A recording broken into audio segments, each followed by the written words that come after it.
All right, guys, welcome back again to the channel. So the 28-man squad is still being awaited, and of course, Chelle is more or less still trying to gather the squad. But I might have to say that we are running late, because when you look at other countries, you see that they have started releasing their 28th final squad to play in the Afcon coming up on the 21st. That's when the competition is going to start. It's the biggest footballing competition in the whole of Africa, and it's going to be exciting. We know how the last one was. It was very, very exciting, scintillating. It was very difficult, for the players, even for the fans, the ones people that are watching. Of course, I'm sure if you can recall, it was difficult for us having to lose in the final against the host nation that back then, Ivory Coast, and to think that we had to uh they had to come from behind. We were already leading them in that game, but they had to come from behind to break our hearts. So it was very, very exciting. This year, so I'm sure it's also going to be top notch. But again, there's been some updates, concerning the Super Eagles as we await the 28-man squad. They've decided to show us the list of the 55-man squad that were released a few weeks ago. The provisional squad. These are the total players that were submitted to CAF, early on, and then the 28-man squad that we selected as the final squad will be picked from this 55-man squad. And if you take a look at the list, it's a very, very long list, very extended list. We have all kinds of players there, youngsters, uh, old players, the regular faces that we see, some home-based players, and some eligible players, foreign players who are eligible to play for us, who we've not seen before, cap tied to any country yet. So it's still a very big possibility, and it's really very exciting because we have some very talented players who could potentially make their debut for the Super Eagles in this AFCON. And these guys are really talented. Talk about the likes of Ryan Alebiosun, who's the man that has been touted to replace Ola Aina, who, as we know, is still struggling to recover from his injury. So it's very likely that Ola Aina may not make it to the AFCON. But this man is 23 years old. That's Ryan Alebiosun. I don't know if I'm pronouncing it well, but we can just call him Ryan. He's 23 years old. He's been performing for Blackburn Rovers in the Championship. He's still there currently this season, and he has made a couple of appearances, as a professional. I think he's made overall up to 152 career appearances, scored 2 goals in total, and then created 16 assists. Not bad, not bad, not bad for a defender, to create 16 assists for a fullback. Obviously, that shows you the level of his creativity. It shows you that he's someone that can add uh, a little bit of quality to our attack, because he's going to be going forward and then creating those assists, bringing those passes for the strikers. And then defensively, he's also been good. He's fairly disciplined, in terms of cards. So from what it's looking like, this man is very likely to replace Ola Aina. And of course, with what we've seen so far from his statistics, I think it's going to be very interesting to see how he performs when he gets selected. And the list is very long. I don't know if I've said this before, but we have a couple of home-based players also in the list.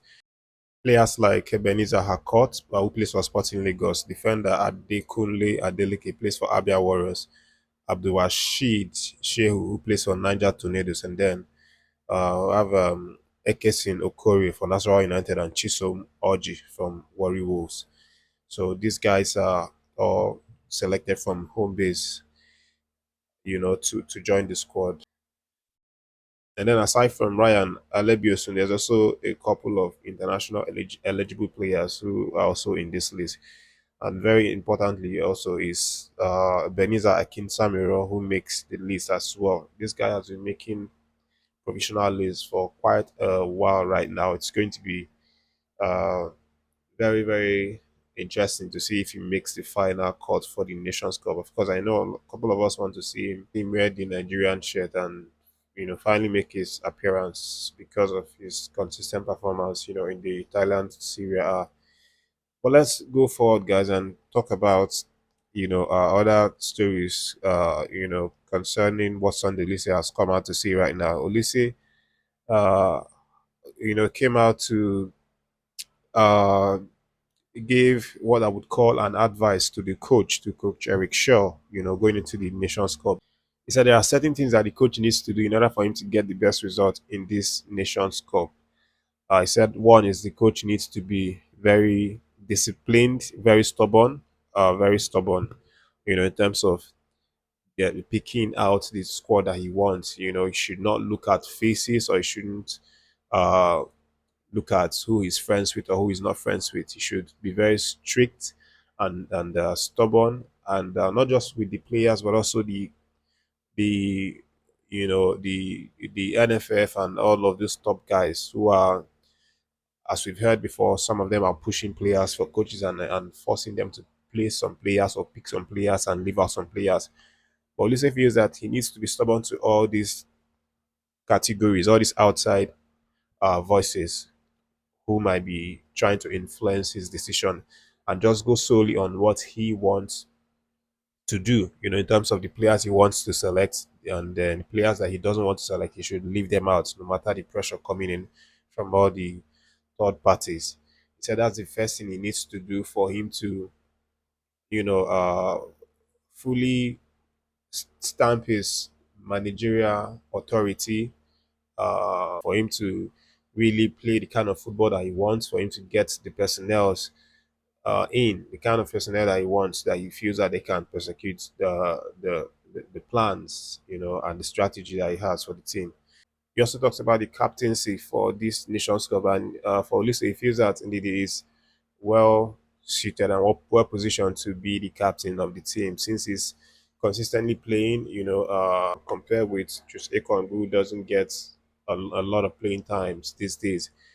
But this is the word that he said concerning Coach Eric Shaw and the fact that he needs to be stubborn. He said the first thing I think the manager has to do is to grow a bit stubborn.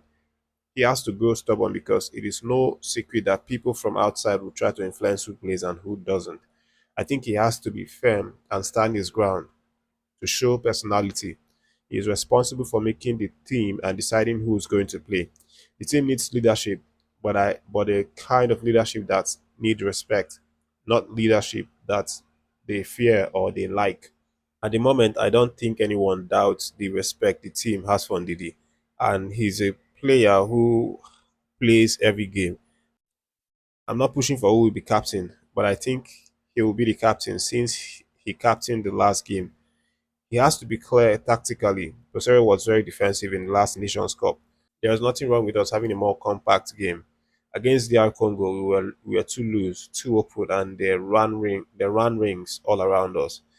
That, I think, is something that has to be done.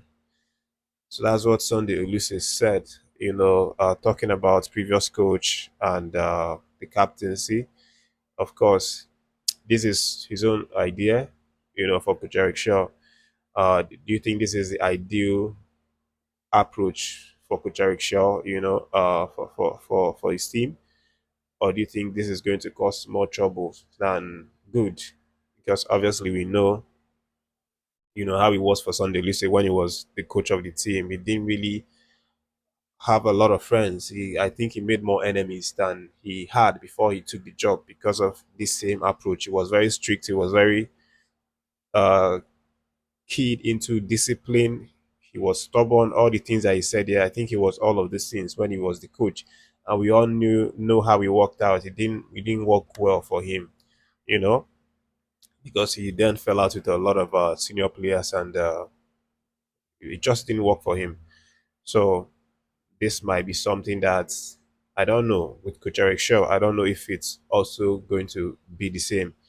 But at the end of the day, Coach Eric Shaw is still going to do what he wants to do by himself. He's going to be the one to decide what to do, whether to follow people's advice, the ones that are good, the ones that he feels that he can follow them, and then most importantly, use his own ideas, his own experience to coach the team for the Nations Cup this December. Of course, before I wrap, I just wanted to talk about the huge performance that our boys put up in the game over the weekend, particularly the game between Fulham versus Manchester City. I'm sure you guys already knew about it. I actually posted that on the channel. Simon Chukwueze was magnificent, for Fulham on that day. Although they lost that game 4 goals to 5 goals to 4.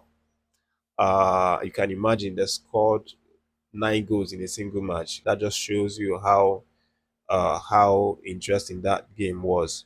But I mean, our boys really performed well. Samuel Chukwueze, Kevin Bassi, Alex Iwobi, all of them were really impressive on the night. And Samuel Chukwueze grabbing 2 goals for his side. That makes it his 5 goal and assist contributions in just 3 games.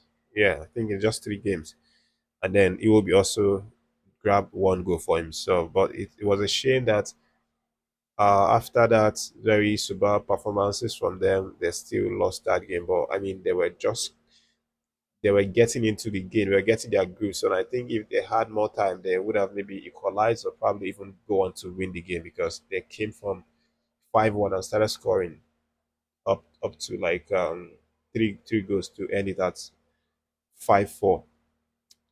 But here's a little reaction from Alex Iwobi, regarding Samuel Chukwueze and that performance. He said, I mean, his nickname at the training ground is Chukwu Magic, and you can see when he's in training, he pulls off some crazy stuff. Most importantly, he's doing it on the pitch and adding that end product by scoring goals. Of course, we need everyone, but he's one player we should keep an eye on.